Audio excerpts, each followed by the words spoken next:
Welcome to Ascending with Venus Castleberg, a space where we explore the journey of spiritual awakening, expanding your consciousness and raising your frequency to create a whole new world. We'll dive into the possibilities that open up when you choose to follow the whispers and trust your inner knowing. Each episode is designed to guide you in expanding your awareness, tuning into your intuition, and discovering the magic of your life every day. We'll talk about living aligned with your soul's purpose, going beyond limitations, and creating a life and a world worth celebrating. You are here to embrace who you truly are and step into the infinite potential that's waiting for you.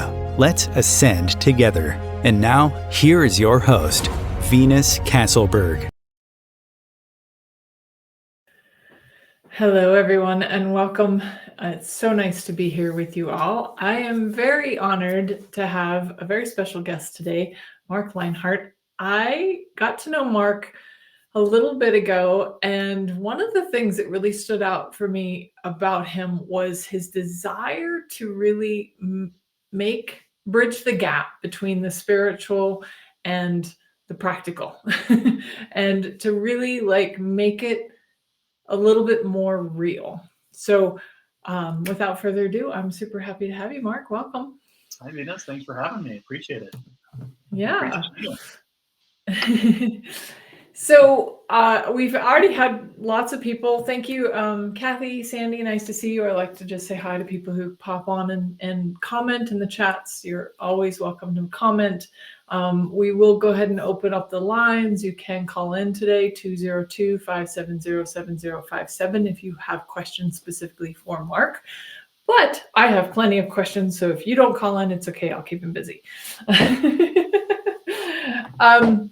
But today we picked a topic today, and I loved it because I was like, this is so good, because I know a lot of people are like, well, I don't see things, so is it actually real?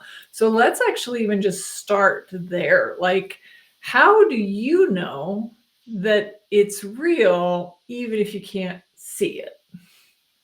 Yeah, so I always teach on just because you don't see it doesn't mean it's not there around you, right? And there's a lot of things that we take at face value that's not seen with the human eye, and it's always around us. For example, the air that we're breathing right now that allows us to go prospecting and have this interview is the air that we require, but we don't see it, but we depend on it. And when it's not there, we know it's not there, right? Mm-hmm. And so when I started down this path almost 2 decades ago, back in 2008, is when I really started to go down this spiritual pathway based on psychic and mediumship and spirituality and intuition and metaphysics. And there was a struggle there for me because the left brain was wanting to remain in the logical reasoning aspects of my mind. But there was things that were happening to me, Venus, that I just didn't understand. And the ego logical mind couldn't rationalize it, right? And most humans want to move into a belief system, but they want to see it here first. They want to see it with the physical eye. And for me, I was the same way. I wanted to see it. Sure, the skeptic, the pundit, I want to see that before I actually start putting any effort or belief or hope into that, right? And over the course of those last 2 decades, I realized, no, we don't need to see it. We need to believe it because it comes from the power within. And when you start to believe it within, then you start to see it. And I always say that we have 3 eyes in life: 2 to look, 1 to see. And the one eye that I'm talking about is the third eye. And, history teaches us all about the pineal gland, the third eye. Ancient cultures going thousands of years back talk about the ancient wisdom that lies within the brain. Shoot, Einstein was quoted as saying that this 3.5-pound object in our brain is one of the most complex mechanisms in the universe. And so as I started to explore, or as my company's name is the Intuitive Prospector, because I believe everybody has intuition and we're all prospecting for something in life. And for myself and my journey, it really became a transition from caterpillar to butterfly over those years, to learn that just because we don't see it here does not mean it's not around us. And there's a lot of things that can play into that. Like I said, air, gravity. We can have a debate on if gravity is real. Well, jump off a diving board and see if you can stay up in the air and not fall into the diving pool, right? Or in the swimming pool. And if that happens, I'd want to hear about it. And a lot of times, I'm just here in my studio here in Seattle, and I look out and I got a big tree, and it always reminds me that we see the effects of the wind on the big tree outside my studio, but we don't actually see the wind with our physical eye. We only see the effects of the wind. So we can take everything, from the Wi-Fi signal that's connecting us right now, energy, emotions. You can walk into a place and you can feel that, but you can't see it. You can walk into a church and be like, "Ooh." You can walk into a very historical place and go, "Oh," you can feel that, but that is not seen with the physical eye. And so a lot of times, when I started down this path and having this fight with my left brain versus my right brain, because the left brain, and we're going to do a whole episode on the brain because I know a lot about the brain because unfortunately my older brother passed from brain cancer. But before he passed, he did a lot of brain scans and a lot of cutting edge studies on the brain. And I actually got to sit down with scientists and surgeons and talk about the brain. And so the left hemisphere of the brain is where our ego lies. That's where our rational, reasoning, logical, questioning mind, our speech and our memory lie right here in the left temporal of our brain. It's only about that big. So if you think of all the memories that you've had over your life, all of your soul adventures, all your speech and memory reside right here in the left temporal. But if we switch, and Dr. Wayne Dyer talked about this all the time, if you change the way you look at things, the things that you look at start to change from here to here to feeling it. And so for me, it was really this transition of caterpillar to butterfly to move into my right hemisphere. The right hemisphere is where Einstein talked about all the power and creativity and the imagination lies. And it's also where your clairs reside. And the clairs are your spiritual abilities. These are things that I learned and was mentored on in my education and my training to go, okay, we have our 5 physical senses that we would all agree, and science would confirm that: see it, taste it, touch it, hear it, smell it, right? But when we move into a bigger ability of ourselves, we start working with clairvoyance, which this is called clairvoyance, to see, hear. Clairsentience is using the body as the equipment, which is a radar system, right? The skin is the largest organ on the body. So clairsentience is feeling, like I said, walking into that historical place or walking into a church. So you work with the conjunction of your physical human senses, but now you start to open up to the clairs. And there's a lot of them. There's, clairfactoria, the ability to smell; clairgustance, the ability to taste; clairaudience, the ability to hear. And it could be things that you're hearing that nobody in the same room is hearing. So your analytical, reasoning mind goes, wait a minute, why are you not hearing this? And I had to struggle with my wife because I would be feeling things, hearing things, knowing things, seeing things, and my wife would be like, I don't hear that. And so there's a struggle of, have I gone crazy? Am I hearing voices? And for me, I worked in healthcare for over 25 years. So I started self-analyzing because I started having connection to my brothers that had moved on into the spirit world, years before. And through the power of meditation and through the power of visualization and working with these abilities that I'm talking about, I started to connect with them. And for me, the rational, logical mind was freaking out. The ego was like, this is, and it's interesting, Venus, because in history past, I believe that some of the mental health issues that we deal with today are actually known spiritual gifts. If we go back to indigenous people, indigenous times and cultures, they didn't isolate people that were having a spiritual connection or connecting to something bigger than themselves or hearing voices in their head, that clairvoyance, that clairsentience. They would actually surround them and build them through community. And I think over time that we're starting to realize that people have these abilities and the gifts, and it's not mental. There are mental health issues, of course, and you would have to go to a doctor for that. But I think that there are certain issues, and I reflect on my own journey to be like, wow, maybe I'm not crazy, because 1, crazy people can't self-diagnose, and 2, mental health can be spiritual awakening. It's been confused to be a mental health and put a label on it, right? Make it a bad thing when it doesn't need to be a bad thing. It's the same thing with autism. It's the same thing with labels that we have for people that actually are high functioning and can connect to something that we just don't understand. And when we don't understand something, right, we question it or we back away from it, or it's a fear-based energy. And so it really is, just because we don't see it does not mean that it's all around us. And science teaches us that the brain, I like to blend my spirituality and my scientific approach. That's what I love about spirituality. I'm not religious, I'm spiritual, because spiritual works with science to try to understand who we are in the world around us. But science teaches us that the brain can actually receive in different frequencies. You're in a dreamscape, or you work with sound baths or tones. The brain can receive, and it's funny because culture today is always talking about the metaverse, multidimensional theory, string theory. And so I always am questioning, is does art imitate life, or does life imitate art? Right. And so, for those of your listeners and those tuning in today, you may have these abilities and you may not get the logical answers that you're looking for, but be patient with yourself. Give yourself grace, because you're evolving, and especially when it comes, age begets wisdom. And as we get older, we start to have more experiences, and we're not so ego driven. Our first part of our life is to survive in this crazy world and develop the ego.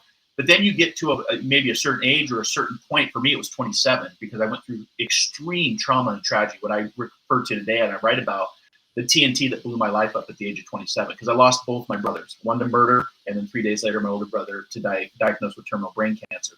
So those events triggered and changed something within me at the cellular level, at the auric level, the energy level, the vibration frequency. It all changed, and grief can do that. And some people are naturally born with this. I was not. I was not naturally born. I was introduced to it through my experiences, and that's why I started to explore and understand and get under a deeper education about what this all is, because this is only temporary, and death is not the end. That's the one thing I've learned. Death is not the end. We don't understand it, and we can be fearful of it, but Ram Dass talked about that this is the labor, this is the womb of what we're doing right now, and that death is actually the next beautiful experience that awaits all of us. Nobody's getting out of this. And that's the one thing I always just tell people, that that there's true statements about death and taxes is guaranteed to everybody, right? Yeah, my husband actually sells insurance, and that's one of the things that he always says. We're all dying. We're all getting out of it. Yeah. So thank you for saying that. Now, you said something in the beginning, and I'm wondering if you've had a personal experience, because there is a difference between the physical eye and the spiritual eyes. But have you had a seeing? Have you seen with your physical eyes? Has it been something that you've experienced? Yeah, so let's approach that, because there's two ways that I teach on, the objective way and the subjective way, right? The objective way, like as a medium, people ask me all the time, do you actually see the people that come to me from the other side, the etheric world, the spirit world, heaven, the afterlife, whatever your definition is of it? And I say, no, I become aware of their presence through my clairvoyance and my clairsentience. And so you can actually see in the objective viewpoint, where I would actually, and it's only happened a few times, and I've done thousands of readings over the years with people all around the world, and I could count on my fingers probably 10 times that I've actually seen the physical presence of a person. So I'm seeing them objectively. Most of us see them subjectively in the mind. But here's the crazy thing, Venus. When we see it objectively with the actual physical eye, the ego brain kicks in and goes, did you really see that? Or is your eyes playing tricks? We start to try to debunk what's happening right in front of us in real time. And that's how powerful the ego mind is. And then we kind of back away and go, oh, that was just a coincidence or a synchronicity, which I just wrote about, the adventures of curiosities and coincidences, which, by the way, Einstein always referred to as synchronicities and coincidences of God's way of remaining anonymous, whatever or whoever God is for you and for me and for your listening audience. But for me, that's how I teach, is you're going to either see it objectively or you're going to see it objectively. Objectively with the physical eye, subjectively with the third eye. And, the other clairs can also have those experiences where you're hearing something or you're smelling something. When I had my first reading with a friend of mine when I was still developing, I could actually smell a pipe burning. And my friend was like, I don't smell anything. And I said, would you understand your grandfather to have smoked a pipe when he was alive? And she goes, no, I don't understand that. And I said, I can smell the tobacco. Well, after reading, she actually confirmed that her grandfather, who was in the spirit world, indeed did smoke a pipe. And she didn't know that. And so I always tell people when I work with them, some of the best evidence can come after a connection or a reading, because you've set the intention and the show is ascension, right? So from intentions to ascensions, and some of the best evidence will come because they know that you're prospecting, you're looking for that connection. And it can come through many different channels: signs, symbols, synergy, synchronicity. Those are the 4 S's I teach on, because I keep it simple. And it happens on a daily basis for me. And it actually is quite comforting and fun to know that I'm not on this journey alone, and that my brothers and all my loved ones and my friends and my family and my fur babies are just a thought away. But, a lot of people want that big booming voice, especially if you're on a religious path. You read, scripture. And for me, I was raised in religion. I've studied the top 10 religions around the world, and there's such correspondence to all the different religions. It's quite interesting. But nobody ever talks about the big booming voice that you get from the sky. I have not yet had that. I've not talked to somebody that's had that. And, if it does happen, I'd love to hear about the experience and see, how that's possible, because I think anything is possible in what we do. So, Right.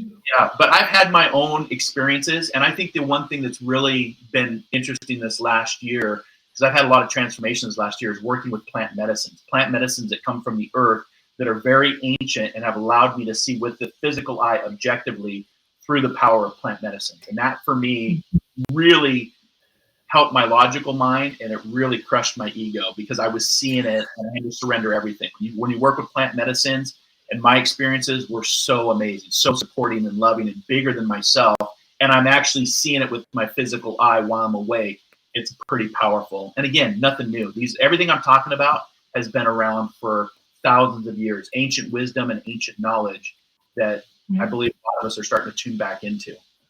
Yeah. Yeah, well, you also said something key too, though, like if you believe it. Because I remember when I first started opening, I had quit partying, drugs, alcohol. Like I actually cleaned my system of all the stuff, and then I was practicing seeing with my physical eyes, and I could see stuff. Like, and it was like, but it was like I just believed I could. Like it wasn't. It was just a. And then I started hearing things, and then I got a little freaked out, and I shut all that down. And then they had to start coming in through my spiritual eyes because I wasn't playing with the physical stuff anymore. Because, like you said, like there is something when you do start to see objectively, like it does challenges everything. The way that you view life, the way that you respond. I always call it my paradigm smash. So it was like the end of my paradigm as I knew it, right?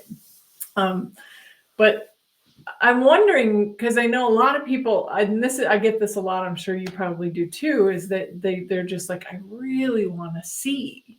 And it's like, my question, I think, is more from like, how do you address that for people? But also like, yeah, let's start there. Let's start with like, how do you address that when somebody's like, I really want to see, but I can't see? Yeah, that's a very good question. And I would start with our DNA of who we are as a species. And what I mean by that is if we take our DNA, which we now have sequenced, and we have knowledge of our own DNA, which we didn't have 50 years ago. When I was incarnated into this physical world, we did not have an understanding of our DNA. We understood the connections, but we hadn't broken down the actual sequence of all DNA. And if you take the DNA and you cut a strand of DNA and put it between two pieces of glass from a scientific standpoint, and look at it under a microscope, you'll actually see within the DNA is what we call the flower of life, the Fibonacci sequence, the golden ratio. And so at your DNA level, it is within you versus outside of you. And a lot of us, like you said, you gave up, you got your system clean, you gave up on drugs. A lot of us will experience and try these different modalities in the physical world because sometimes we're trying to hide from our pain or dull down our grief or our unhappiness, if you will.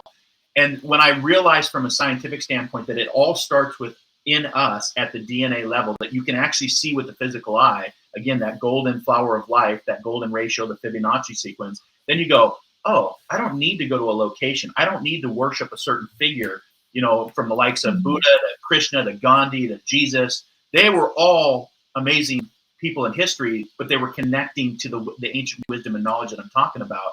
And it's at your level of your own being. So if you start to believe it within, if you believe it here, you'll start to see it here. And I always say, believe it, see it, achieve it. So for your listeners that are struggling, it's because they haven't taken the time to disconnect so they can make the time to reconnect. The same philosophy that Rumi taught on in the 12th century, he always talked about the more silent and still you become, the more you'll hear. And in today's crazy world, we don't connect or see or hear because we have such gadgets like this, our smartphone, our news cycle, our alerts that actually trigger us, that gain our attention like Pavlov's dog. A bell rings and all of a sudden you're looking to go, okay, what's that alert? What's going on in the world?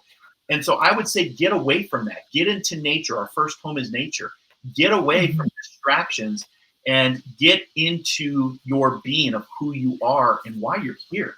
A lot of people get into this human mentality that we're here to work a job, to pay for things, that we can't take with us anyway. And there's so much more to your journey than just working a 9-to-5 job.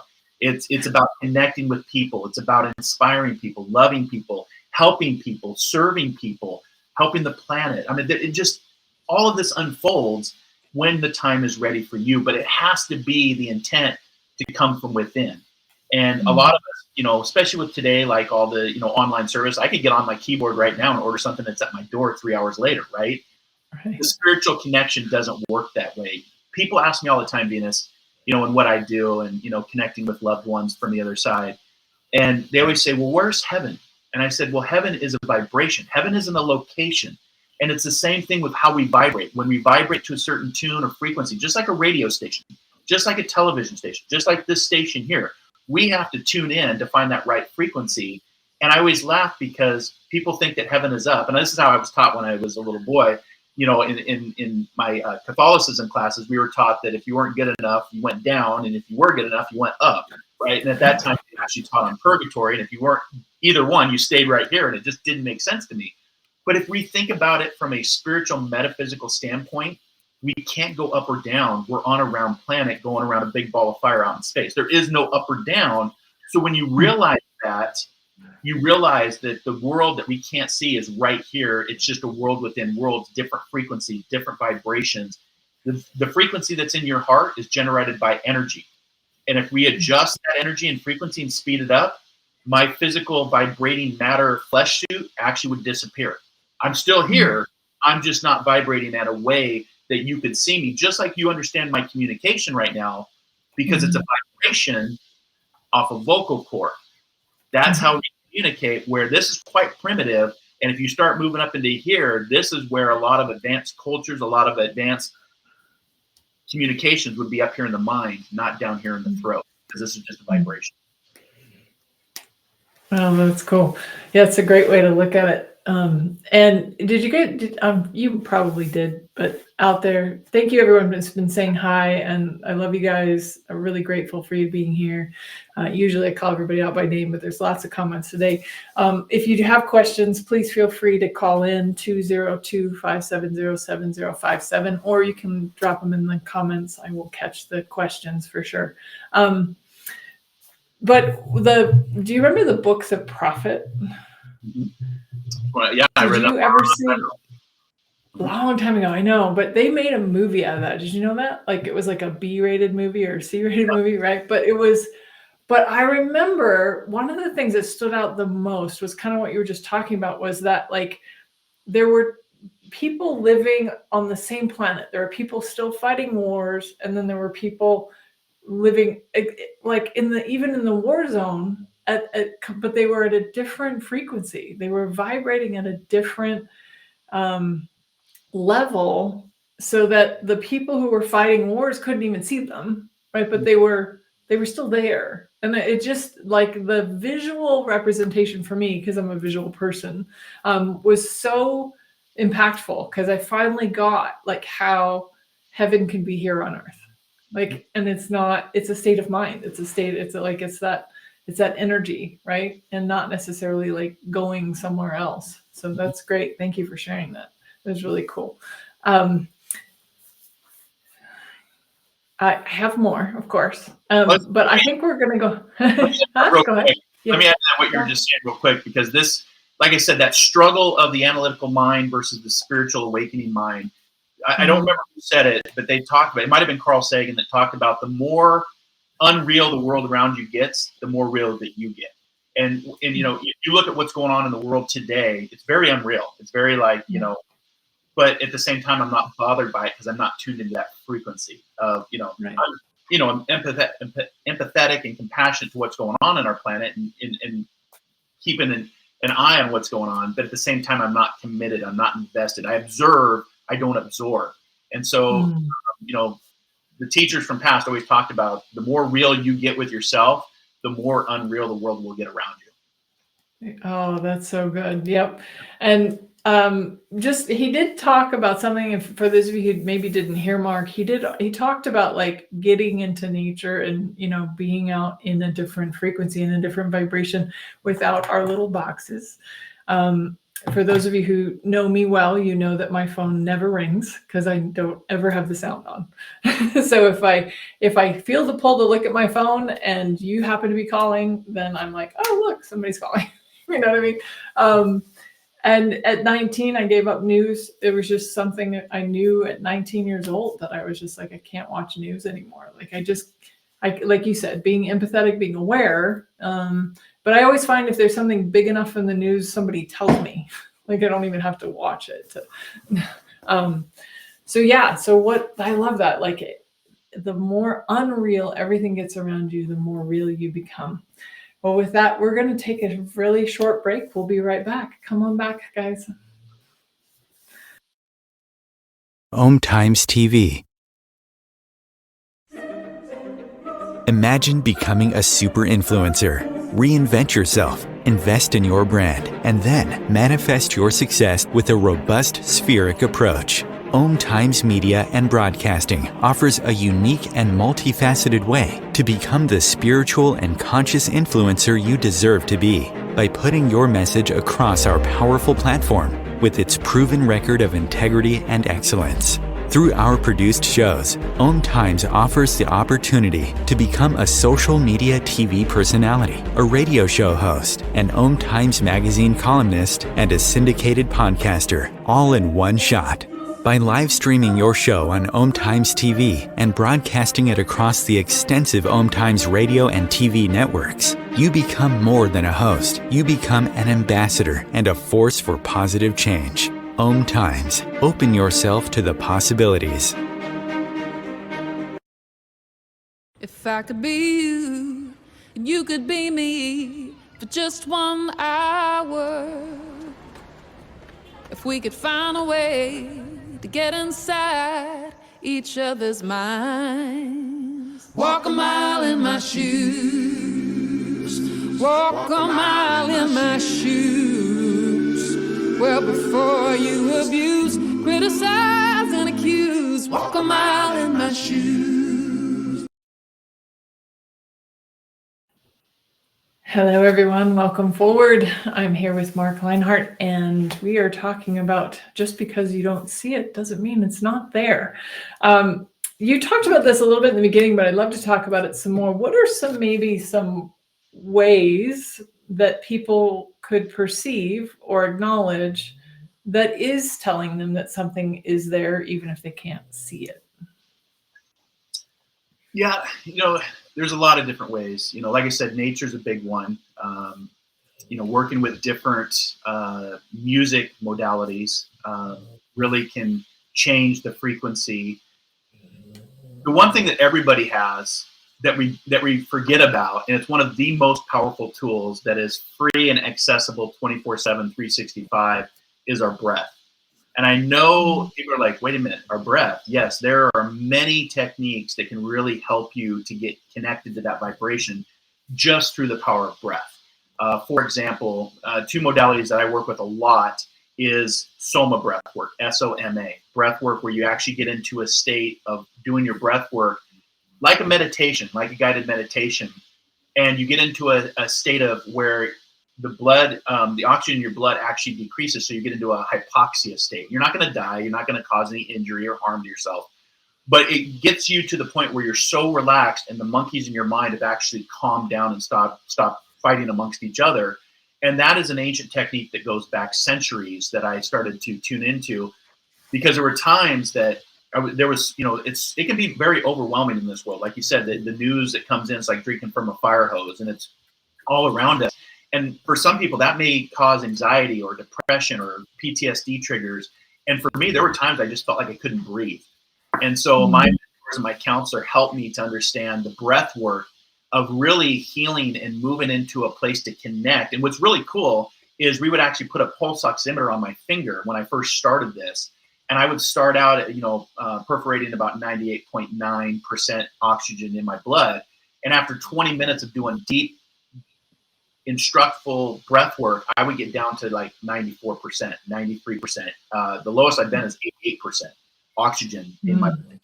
But you're in such a state of just zen and relaxation. And you're like, all I did was work with my breath. I became aware of my own breath. And Eckhart Tolle teaches on this all the time. The greatest agent for change is your awareness to what is going on with you as a incarnated physical being.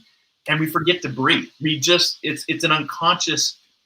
And when we make it conscious, then it can really change, and it can heal. It can change who you are at the cellular level, at the alchemy level. And the alchemy is something that was, predated before science. Alchemy is now considered science, but the alchemy of who you are can change in so many ways just through the power of breath. And I find that to be very, very cool. But nature, breath work. The other modality that I work with is cold water immersion. And if you really want to freak yourself out, I live here in Seattle, and I can go down to the Puget Sound, and I usually go like once or twice a week, and I get into 51-degree temperature water, and it takes your breath away. And so I work with different modalities of how to control the breath, because the mind starts freaking out that you're going to actually die, but you're not. And after a minute of just working on focusing on my breath, I can swim for 5 to 10 minutes without any threat of hypothermia. And so, this comes back to not just breath work in the mind. You can go back. Harvard did studies on the Buddhists, the monks in Tibet and Nepal, and the things that they would have to do based on mindfulness and breath work. Go out in the dead of winter, completely soaking wet like a shirt, and they couldn't come back in the temple until they actually warmed up their body and actually dried the shirt. So the power of the mind is very, very powerful if you become aware of how great you are and how powerful you truly are in that divinity within. And people may be like, you said divinity within. Yes, the divinity within, because it's at your DNA level. And many of the teachers, including Jesus, talked about the divinity within all the time. It's not out here, it's in here. So if you start prospecting in here, it's going to unfold many different things for you to connect in whatever way is right for you. You can go to different classes and teachers and mentors. For me, I did a lot of different studies, from biofeedback to soma breath work to hypnotherapy, to try to understand and to heal from what the world has thrown at me. And there's many different ways to connect, but I would come back to the power of breath. And Venus, I believe in it so much, I actually had it tattooed right here, which is the oldest Sanskrit known to man. And it's about the breath in, because what's the first thing you do when you come here to this planet? You take that in, and then the journey is never a straight linear path, and then you exhale. How amazing you are, because before you breathe there, you were breathing what? Liquid. So you went from breathing liquid 9 months in the womb to incarnating into the physical form to breathe air. And the next journey is no different, except you don't need your lungs now to breathe. You're going to actually move into the consciousness of source. And the laws of physics tells us that the energy in your heart, the laws of physics states that energy, unseen energy, has to return to source. It just doesn't, just poof, stop existing. So the energy that's in your heart will have to return to the source. And again, the source is based on your own perspective. I love that. I actually love that you answered a question before I even asked it. I was going to ask you your take on divinity and God and source, but you just gave it to us. So that's awesome. So I love the breath work. I'm wondering if you would be willing to maybe take us through a little bit of an exercise with that today. Sure. Like how, like minute wise, or just a couple minutes, or? Yeah, actually we have about 10-15 minutes you could go for if you wanted to. But so, yeah, just an exercise to help people kind of connect in. Because like you said, I know that we often look for the answers outside of ourselves. We're looking for, the how, or the proof, or the justifications, the connections, right? Instead of being like, okay, what if I came here for my answers? So I'd love if you'd be willing to take us through a practice of like bringing us within for our own connection to ourselves and to our answers. Yeah. So the first thing I would say is, for your listeners, is get to a place where there's no distraction. Murphy's Law, if we try to do this, your phone's going to go off. You're going to get an alert. So get away from anything that can distract from you, because I've seen it many times where we try to get into that connection of our higher self or the divinity of the spiritual world, and then somebody's phone goes off, or somebody knocks at the door, or because the mind is going to start playing tricks on you. The mind is going to want to, take you to places that things you didn't do today, things you need to do tomorrow, things you didn't do yesterday, right? So what I would tell people is put your feet on the ground and get grounded to Mother Earth. Get rid of any kind of distractions and set an intention to ascension.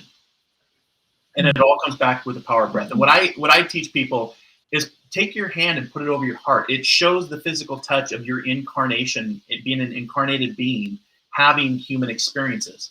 And when you take a deep breath in, you want to breathe in through your nose, because breathing through your mouth, it goes right to your lungs. If you breathe in through your nose, it warms the air up and it goes down and it fills the lungs with warm air. Plus, this is a filter system, so you want to have a filter system to breathe in air. If you're breathing in through your mouth, it's not as healthy.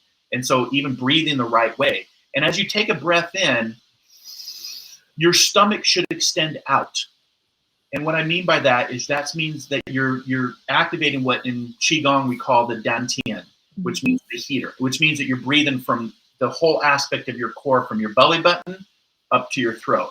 So with hand over heart, set an intention that you want to connect to something bigger than yourself without fear. Fear is false evidence appearing real, and what we don't understand, we kind of move back. Move into that. Move into love. Move into support. The spirit world is very loving and very supporting, and anything else is your conscious mind ego activating. So with your hand on your heart, feet on the ground, set the intention for whatever that intention is for you right now, and take that deep divinity breath in. And when you get to the top of your breath, just hold that breath for a second. The chi, the prana, the life force, the human energy force. If science has many different naming for it. And just feel yourself pulsating. Hand over heart. You've got all that air inside you now, that prana, that chi. And with a nice big sigh, just release out through the mouth. Now, take another nice deep breath in, and this is where the ego starts to get a little bit of anxious. Growing up as children, we were taught to sit on our hands or not move because the ego wants to always move. And so when the ego starts to kick in, tell the ego to step outside your body. You can even name your ego, a person, a place you think you just don't resonate or don't like, and tell your ego to step away for a second. So, for example, my ego's name is Igor, like from the movies, Igor. So I tell Igor to step outside.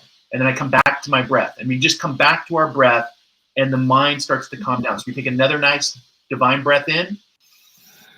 And as you breathe in, you're setting intention for what you want in your world and what you want for your body. It might be healing. It might be direction. It might be guidance. And just hold on to that chi, that prana energy that's within you. And with another nice big sigh, release what doesn't serve your higher good, what doesn't serve the higher path. And this becomes a sequence of in and out, inhalation, exhalations. And now we're going to go through a 4 count. And this is the same type of breathing that I first learned as a first responder, that the Navy SEALs and the military use. And it's a 4 count breathing. So you're going to breathe in through your nose to the count of 4. So taking that breath in, 2, 3, 4. Hold that breath now for 4 seconds. 2, 3, 4. Exhale now for 4 seconds. 2, 3, 4. Hold your breath. 2, 3, 4. Take a nice deep inhale, count of 4. 2, 3, 4. Hold that breath for 4. 2, 3, 4. Exhale for 4. Hold again for 4 at your own count now. Take another nice deep divinity breath in to the count of 4. Hold that breath. 3, 4. Now release. 2, 3, 4. Hold that breath for 4.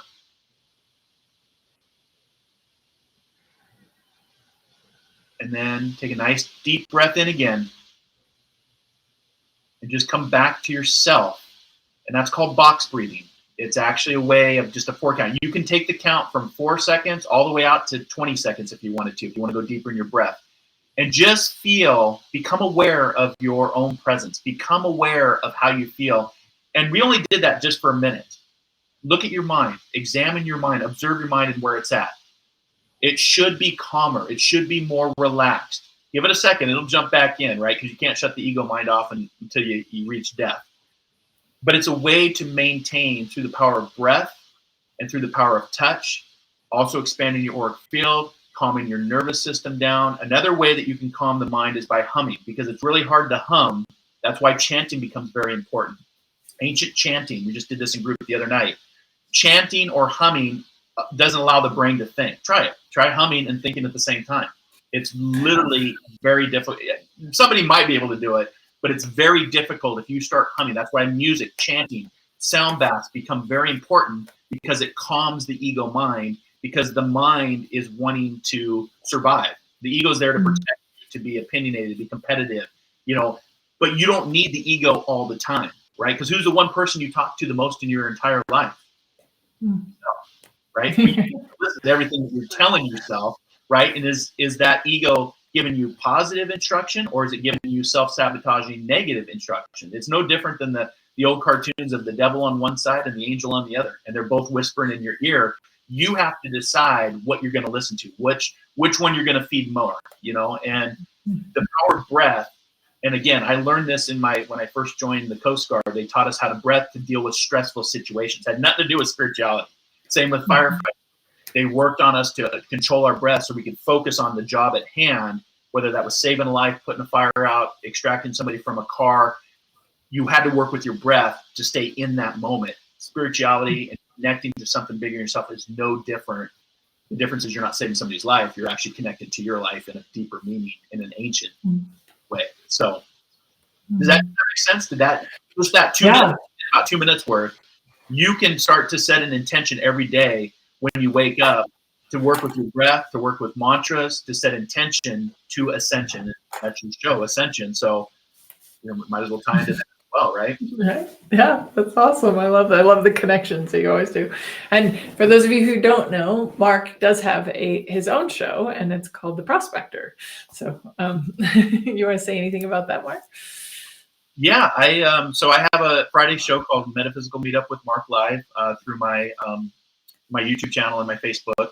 It's Fridays at 10 a.m. Pacific Standard Time, and we talk about all these different topics, anything metaphysical, and it's a community. So it's, I like to say unity through community, very much like this. I see comments coming in, see Victor coming in. Hi, Victor. And it's sharing through community, but with social media too. And this, that you'll get people that come in and that try to spam you, or, and so I got a really good team that keeps my community very uplifting and positive and inspirational. So that's my Friday show. And then I have my Wednesday show, Podcast Inspired Living, that we've been on the air for 9 seasons now, and just get to talk with amazing people like yourself and talk about topics, but help inspire people. And the mantra for the show is be inspired, inspire others, inspire before we expire. And, it's just really helping people with, grief, death and dying, the journey within, the science of it, the spirituality of it. And I really love what I do, and, and being in service and helping people. But yeah, so that's my Friday show. And then Wednesday's my live podcast. And then, so that's cool. Awesome. Well, I intentionally have not asked Marc about how he awakened and what happened then, because we are going to cover that in our upcoming summit. We have a How Do You Know You're Not Crazy summit coming up in just 10 days from today. And we'll drop a link in the comments if you'd like to join the summit. We'd love to have you. We have other great guests, Victor Furman, Melissa Seaman, Anthony Mattis, Reagan Thompson, just some great people out there who had what some people might think were crazy things happen to them, and how did they navigate that? And then how did they actually create a life of thrival from that awakening? So if that sounds like fun for you, it will be live on the 18th and 19th. So if you'd like to come join us and learn more from these people, we're going to have some gifts and just a all around great community to just talk about the things that we can kind of only talk about in these circles, right? So you don't necessarily talk to everybody about this sort of stuff, but you do have a safe place here. It sounds like Marc has some communities you can join We have Bridging Realms, Becoming Spiritually Gifted on Facebook, and of course, Bridging Realms YouTube channel and Om Times, just places where you can come together with like-minded individuals and realize that maybe you're not so crazy after all. I always tell people, some people call me crazy and other people call me for advice. Again, so it's, everybody's going to have an opinion, and the only way not to be judged is to not say anything, do anything, or be anything. So you might as well be everything you can to help others and to inspire others. And yeah, it's a great journey. And surround yourself with community, surround yourself with like-minded people, because you may have an experience and other people would say, oh, you were having a crazy spell.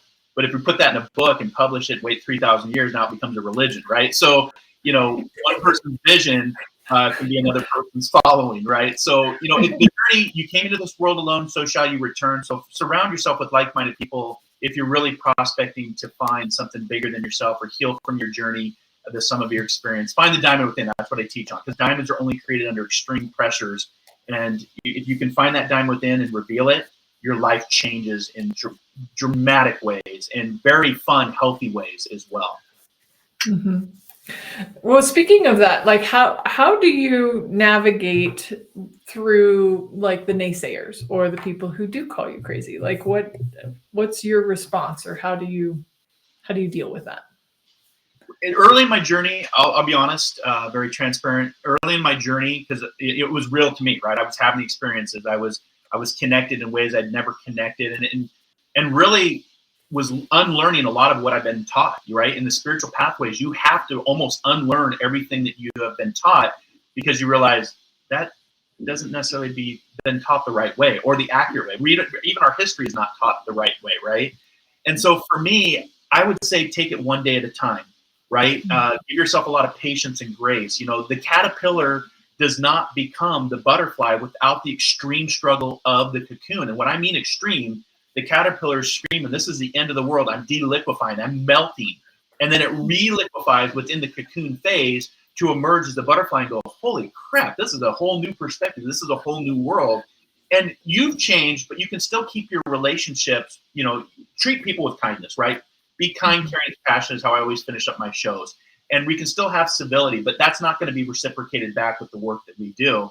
But, just because you became the butterfly, that caterpillar is not a bad caterpillar, right? But it's hard to have butterflies speak with caterpillar people, including friends and family, right?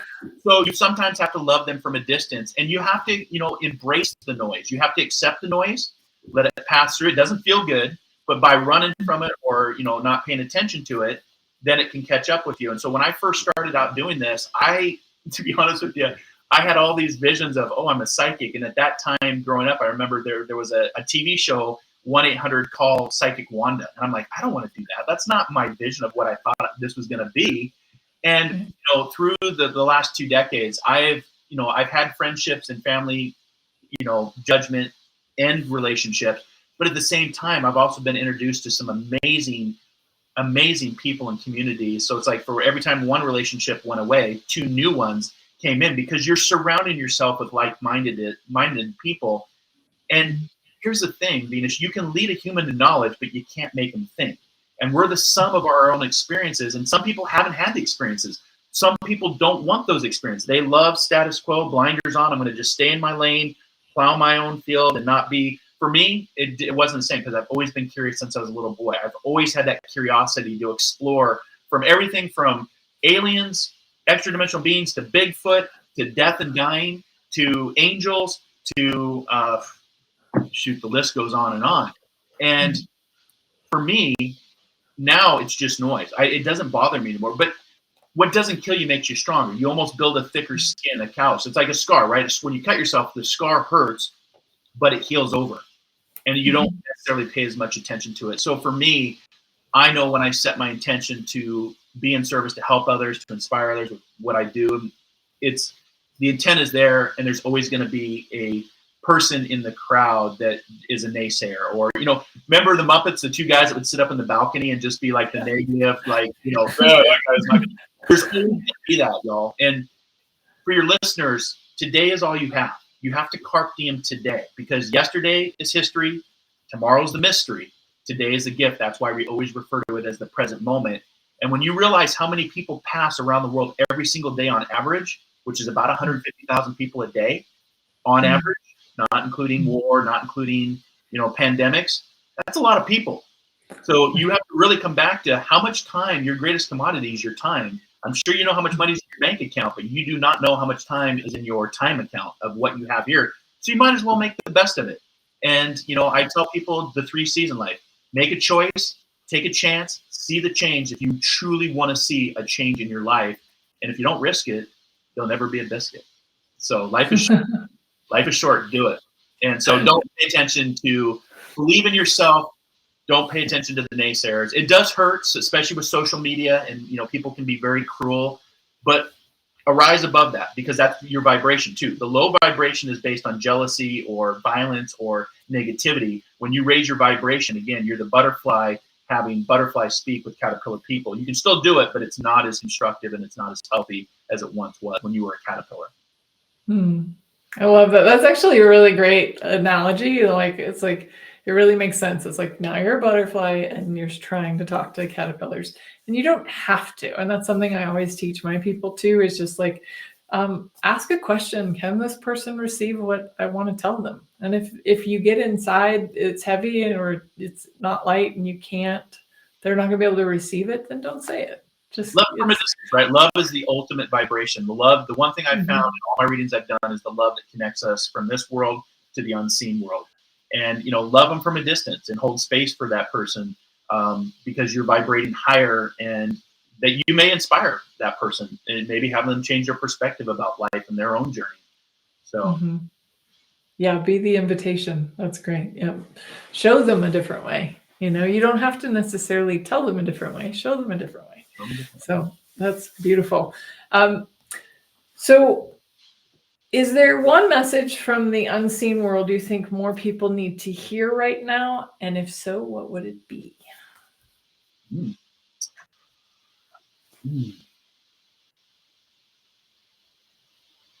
I would say trust your intuition. There's a lot, like I said, there's a lot of information out there, and it comes back to the journey of self. To know thyself has been, spiritual knowledge for many, many centuries. And so, use your intuition to navigate this journey, and to, because again, there's just a lot of information out there. And I truly believe as humans that we don't create knowledge, we access knowledge. We access wisdom. And you're seeing that with our technology, artificial intelligence that's coming in. But when you use the intuition, which is that knowing or feeling something without that rational evidence that the ego mind wants to have, for me, that's why I called my company the Intuitive Prospector, because I believe everybody has intuition, and you can prospect for the things that you want to find the diamond within. I always say, dare to dream, dare to explore, dare to live, and discover the diamond within and the many hidden gems all around us. And, take it one day at a time. Come back to that present moment. Come back to your breath. Work with your intuition. And, don't get so far out in the future, because the future is never guaranteed. And you can't, unless you have a time machine, and I'd love to know if you did, we can't go back and change time, even though we want to. And, be okay with failure. We're in such a society that it's not okay to fail. It is okay to fail for me, because for me, it's an acronym: first attempt in learning. And why are we all here? The school of life is to learn, to grow, to, whether you believe in reincarnation or elevation or ascension to another journey. All the major religions talk about reincarnation at some point within their scriptures and their doctrine. And so, it's the progression of your soul one day at a time. But trust your intuition, even though what your eyes are telling you or what somebody else is telling you. Because a lot of times, 9 times out of 10, your intuition, which is your gut, that's where your psychic arena, that's where your umbilical cord was when you were breathing liquid. Trust your gut. Put your hand over your belly button, take a deep breath in, and just see what downloads, what connects to you, and trust that process, because the way knows the way. And we get in our own way because of the ego mind. So the way knows the way. Trust the process. Be patient.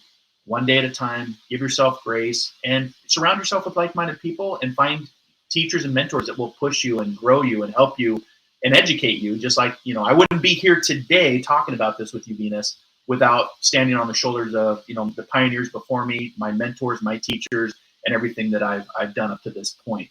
So, in the spirit world, very intelligent, very smart, and that's probably what I would say for that question. Oh, that's I love that. Thank you so much. Trust yourself, trust your intuition. Definitely. If I didn't say it before, the how do you know you're not crazy summit is free. So please sign up. We'll drop the link again in the comments.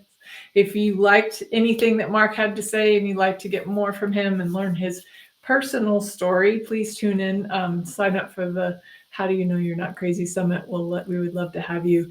And we start in just 10 days. So thank you, Marc, so much for all your contributions, really just who you are in the world and your heart and what you're here to, your heart of service. I'm just really inspired by that. And thank you. So thank you, everyone. Grateful for you. We'll see you next time. Bye.